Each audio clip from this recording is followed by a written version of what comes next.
bayan na sa panahon ng kawakasan, hanggang sa panahon ng kawakasan, nakasara yung aklat. Pero pagdating ng panahon ng kawakasan, mauunawa yung aklat. Sabi po sa Biblia, marami ang lilinisin, papuputiin, dadalisayin, ang masasamay gagawang may kasamaan, at wala sa masasama na makakaunawa, ngunit silang pantas ay mga kakaunawa. Po ang sabi sa hula, mga kababayan. So sa panahon ng kawakasan, na yan nga po ang ating panahon, meron pong itinakda ang Panginoon Diyos na makakaunawa. Mauunawaan yung aklat, at dahil dun sa pagkaunawa na yon, marami ang malilinis, mapapuputi at madadalisay. Bakit po dadami yung mga malilinis, mapapaputi at dadalisay?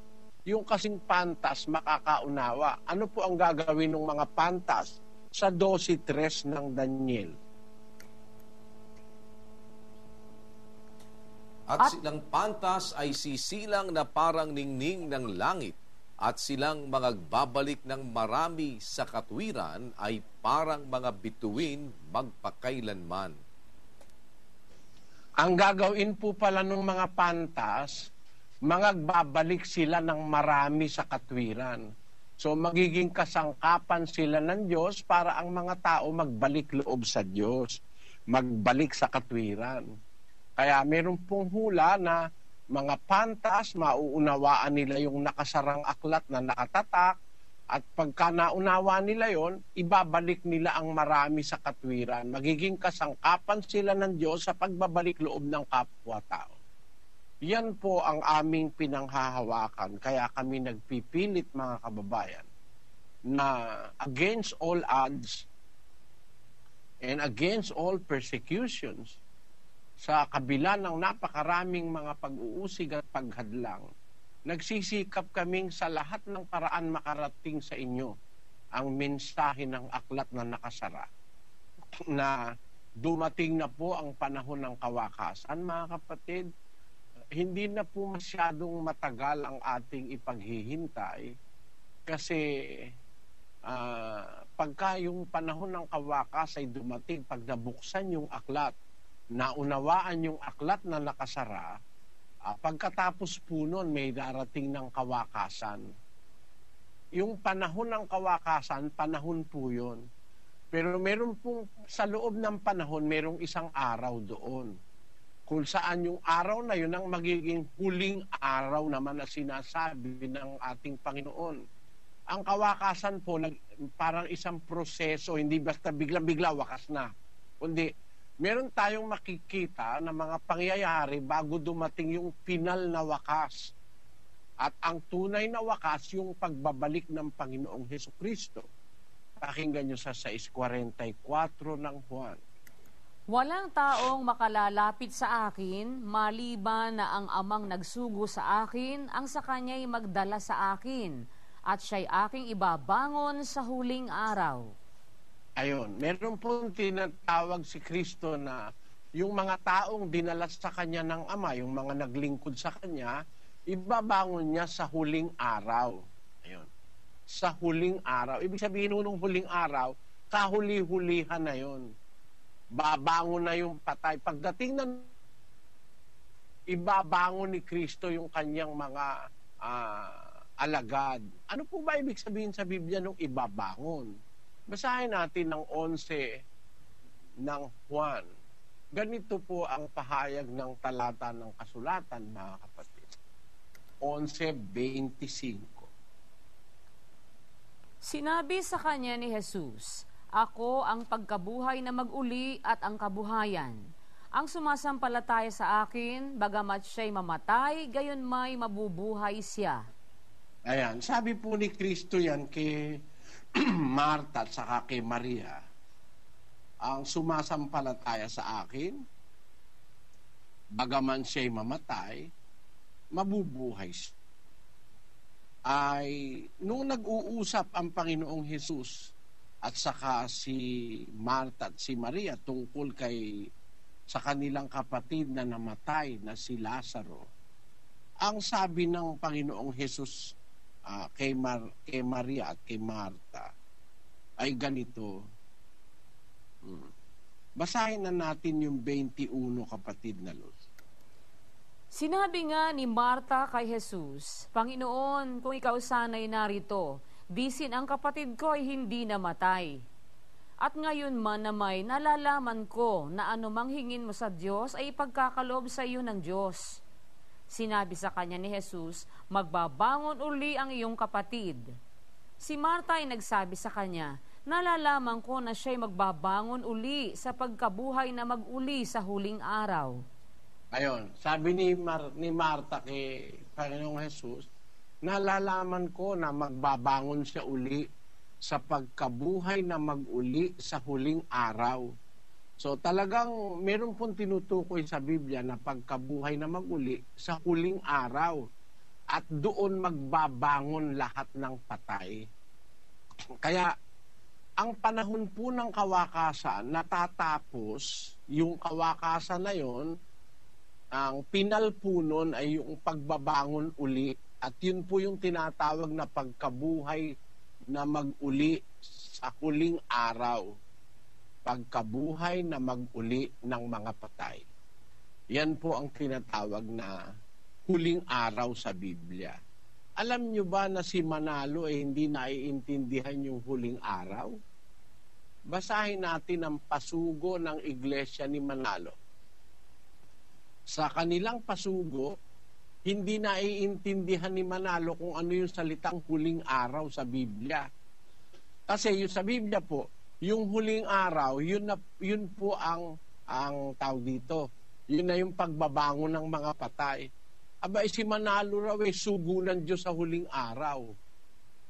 Yun ang paliwanag ng iglesia ni Manalo.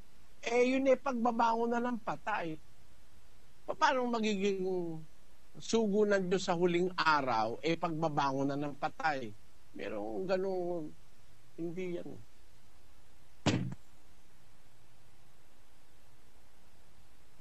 Sa pangunahing aral, Leksyon 8, kapatid na Daniel, pakibasa mo.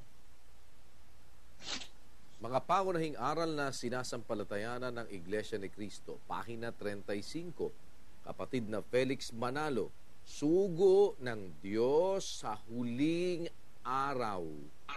Ayun. Sugo raw ng Diyos sa huling araw. Malamang babaguhin nila yan kasi talagang malaking kahihiyan yan eh. Paano naging sugo ng Diyos sa huling araw? Ang huling araw, pagbabangon na ng patay. Atrasadong masyado itong sugong ito dahil ang huling araw sa Biblia, buti pa si Marta alam eh. Sabi ni Marta kay Kristo, Panginoon, nalalaman ko na ang aking kapatid magbabangon uli sa pagkabuhay na mag-uli sa huling araw. Ayun. Mga kapatid, tayo po'y nasa panahon ng kawakasan, pero hindi pa po dumadating yung huling araw. Ang huling araw, yun na po yung pagbabangon ng mga patay, ayon sa Biblia. Pero sana, bago dumating yon, o kung sakali, bago man tayo mamatay, maintindihan natin yung salita ng Diyos, yung gusto ng Diyos na ating magawa. Sabi po sa Biblia, sa panahon ng kawakasan, maraming tatakbo ng paroon at parito, ang kaalaman ay lalago. Tapos, marami ang lilinisin, papuputiin at dadalisayin. Ngunit wala sa masasama na makakaunawa. At silang mga pantas ay makakaunawa. Meron pong mangyayaring pagkaunawa sa salita ng Diyos sa panahon ng kawakasan. Mga kapatid, tayo po'y nabubuhay sa panahon ng kawakasan. Mga huling araw ang tawag sa Biblia. Hindi po yung huling araw. Kasi yung huling araw, yun ang final. Pero mga huling araw, yun po ang tama. Ngayon, nasa mga huling araw na tayo. Kumbaga sa relo, ay malapit na tayo dun sa alas 12. Nasa mga huling oras na po tayo. Malapit na tayo sa alas 12. Yan po ang kasaysayan ng mundo, mga kapatid. Sa ayaw natin sa gusto, nabubuhay tayo sa isang panahon na kailangan ng mga pulis. Bakit? Pakinggan nyo yung ikalawang Timoteo 3:1. Ikalawang, siyang. Opo. Sige. Datapwat alamin mo ito, na sa mga huling araw ay darating ang mga panahong mapanganib. Sapagkat ang mga tao ay magiging maibigin sa kanilang sarili, maibigin sa salapi, mayayabang, mga mapagmalaki, mapagtungayaw, masuwayin sa mga magulang, mga walang pasalamat, mga walang kabanalan.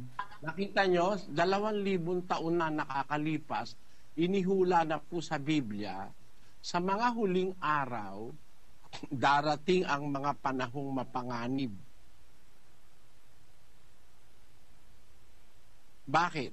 Ang mga tao'y magiging maibigin sa sarili, maibigin sa salapi, mayayabang, mapagmalaki, mapagtungayaw, masuwayin sa mga magulang, mga walang pasalamat, mga walang kabanalan, walang katutubong pag-ibig, mga walang paglulubag, mga walang pagpipigil sa sarili, mga mabangis, hindi maibigin sa mabuti. Tingnan ninyo yan, mga kapatid, yung hulang magaganap sa mga huling araw, sa panahon ng kawakasan. Napakatindi ng kasamaan sa ating panahon. Kaya ngayon po, ang mundo hindi nakakakita na ng kapayapaan eh. Kahit saan ka pumunta ngayon, wala nang kapayapaan. Mapa sa bansa natin, mapa sa labas ng bansa natin, napakaraming struggles, napakaraming conflict. Sa Egypt, naku, katakot-takot na batuhan ang nakikita ko sa CNN. Doon din sa sa South and North Korea. Alam nyo, itong lahat ng ito, umpisa lang ito eh. Pagdating po ng panahon, sasabog na lahat yan sa isang napakalaking gulo. Napakalaking hindi pagkakaunawaan ng sangkatauhan.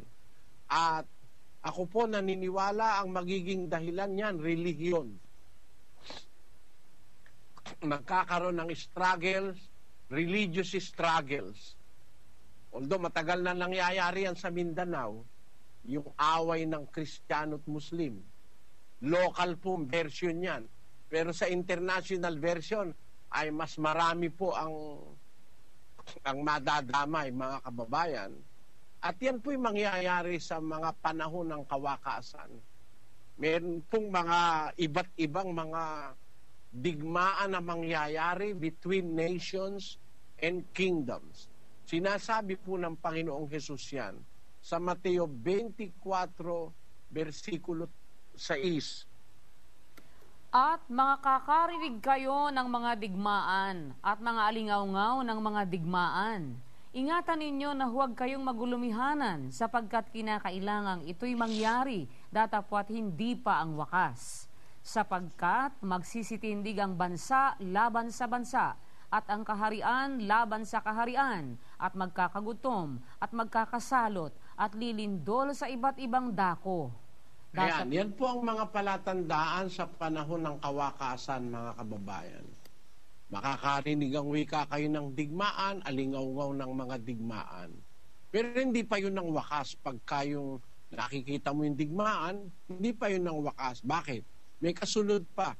Sapagkat titindig ang bansa, laban sa bansa. Ang kaharian, laban sa kaharian. Magkakagutom, magkakasalot, lilindol sa iba't ibang mga dako. Kaya nga po ako naniniwala sa Biblia. Kasi 2,000 taon na sinabi sa Biblia ang mga bagay na ito. Nakikita natin natutupad ngayon eh. Ang kaharian, laban sa kaharian, bansa, laban sa bansa, magkakagutom, magkakaroon ng mga salot. Ngayon po, napakaraing salot ang sangkatauhan. Yun lang nangyari sa Haiti. Meron na namang outbreak ng cholera ron. Marami na pong namatay sa Haiti. Maraming mga salot ngayon, yung hepatitis, yung napakarami ng klase ng hepatitis.